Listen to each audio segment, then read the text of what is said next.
We are back with another episode of Phillie Phanatic Dudes.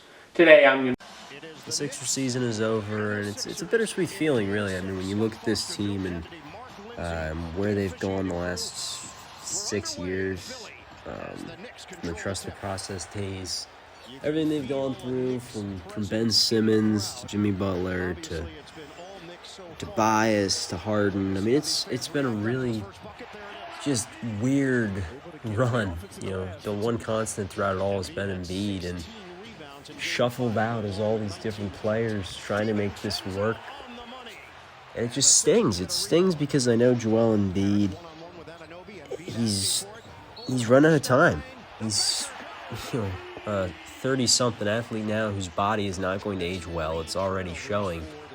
And he's a player that he knows himself, I bet, that his time is running out to win a championship. And it's tough. I mean, the talent around him just isn't good enough.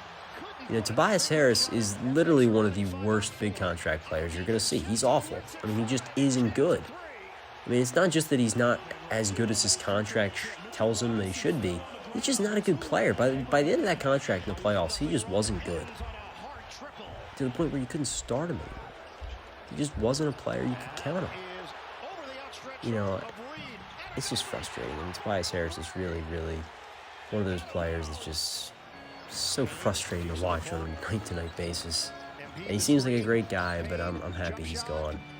I mean, there's positives to take away from the season. Of course, Tyrese Maxey continues to prove he was a dynamic draft pick. It was just unbelievable selection. And he just continues to grow into an all-around stud.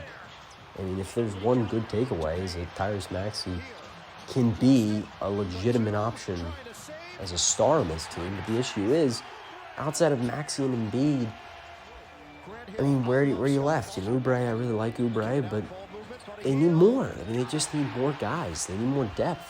You know, one of the things that makes some of these other teams like the Celtics and those Warriors on those runs they had is they weren't just Steph Curry. They weren't just Tatum. You know, they have all these other weapons to make them win. They have more than just one star. It's been proven in almost any sport you can't win with one player. You know, you need more, and the Sixers just have no sense of direction sometimes as an organization. I think it starts from the top. I mean, you look at the difference right now in the Sixers from the Phillies and the Eagles. It feels like the Phillies and the Eagles are in a good spot because of their owners. Their owners care about winning. Their owners are invested in the team. They're there a lot. They're present. They want to win a championship. I don't get that feeling from the Sixers ownership sometimes. I think they are kind of just passive. They're fine with getting their money, and they just don't care enough. I think it's frustrating because you look at what John Middleton and Laurie are as owners who are just passionate and they want to win. They just, money's important, of course, but so is winning. I just don't get that vibe from the Sixers.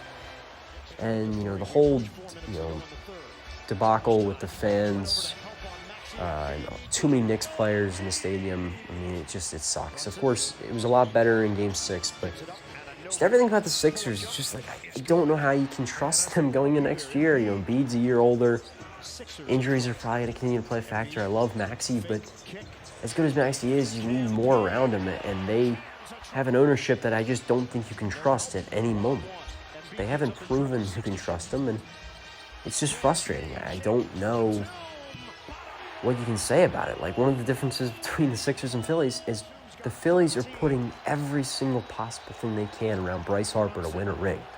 It's not just Bryce Harper. They've gone out and gotten Zach Wheeler, JT Realmuto, Kyle Schwarber, Nick Castellanos, Trey Turner. Just going out and getting guys to supplement around Harper to win a ring. It's the same way with Jalen Hurts. It's just they're not giving Embiid enough.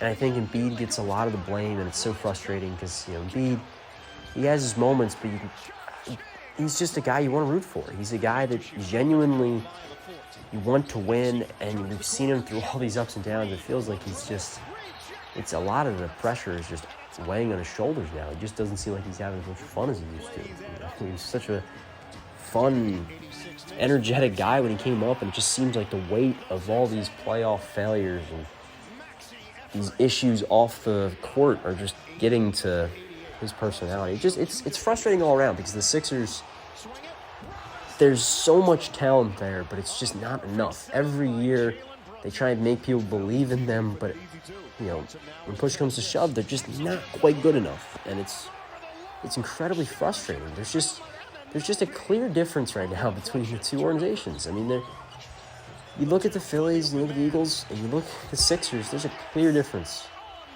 to where the direction is with the Phillies and Eagles and where the direction is with the Sixers. It's just, I don't know where you go from here, but I mean, at this point, you just got to keep trying. I mean, you got to at least try another year of hope Embiid can stay healthy enough. You hope Maxey continues to grow and develop as a star, and you hope that the supporting cast around him is good enough where they have a shot. But I mean, this is the same thing year in, year out. Embiid being the only constant, and it's frustrating, but I feel more hopeful than I did in years past with playoff exits, I guess, in some ways. And then in some ways, it's just, I don't know if this core will ever really win one. I just don't know.